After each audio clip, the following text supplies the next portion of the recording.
اللہ الرحمن الرحیم۔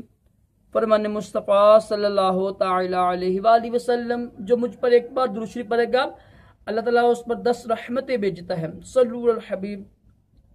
کھانے کے بعد برتن صاف کرنا بھی سنت مبارک ہے۔ راشد عطاری خوابوں کی تعبیر لے کے پیش خدمت ہے۔ آج میں جو خوابوں کی تعبیر بتاؤں گا نا وہ یہ ہے کہ قرآن پاک کو خواب میں دیکھا، اور دیکھا یہ ہے کہ قرآن پاک کو آگ میں ڈال دیا ہے اس نے، خواب دیکھنے والے نے، تو اس کی بہت ہی بری تعبیر ہوتی ہے۔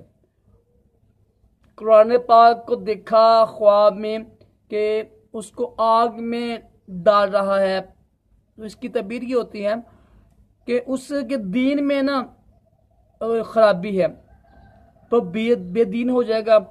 بہت بڑا خواب ہے نا، بے دین ہو جائے گا، گمراہ ہو جائے گا، بد مذہب ہو جائے گا، تو میں بھی کہ کافر ہو جائے، تو اس کی تعبیر بہت بری لکھی گئی ہے۔ تو اس لیے جب بھی ایسے خواب دیکھیں نا جس میں قرآن پاک آگ میں ڈالا ظاہر ہو جاتا ہے، انسان شیطان کی طرف سے خواب ہوتے ہیں نا، بر حدیث پر عمل کرتے ہوئے فوراً اٹھیں، استغفار کریں، اعوذ باللہ پڑھیں، لا حول ولا پڑھ کے توبہ استغفار بھی کریں، اور اللہ تعالیٰ کی بارگاہ میں کچھ راز یعنی کوئی خیرات کر دیں نا، خیرات کریں، کسی یتیم کو دے دیں، خاص طور پر کسی یتیم کو دے دیں آپ، وہ زیادہ بہتر ہے۔ تو یہ اس کا حل ہے، ادروائز بے دین ہونے کا، گمراہ ہونے کا، بد مذہب بلکہ کافر ہونے کا بھی خدشہ ہوتا ہے۔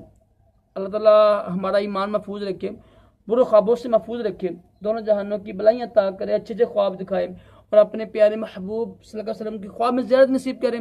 صلو علی الحبیب صلی اللہ علیہ وسلم۔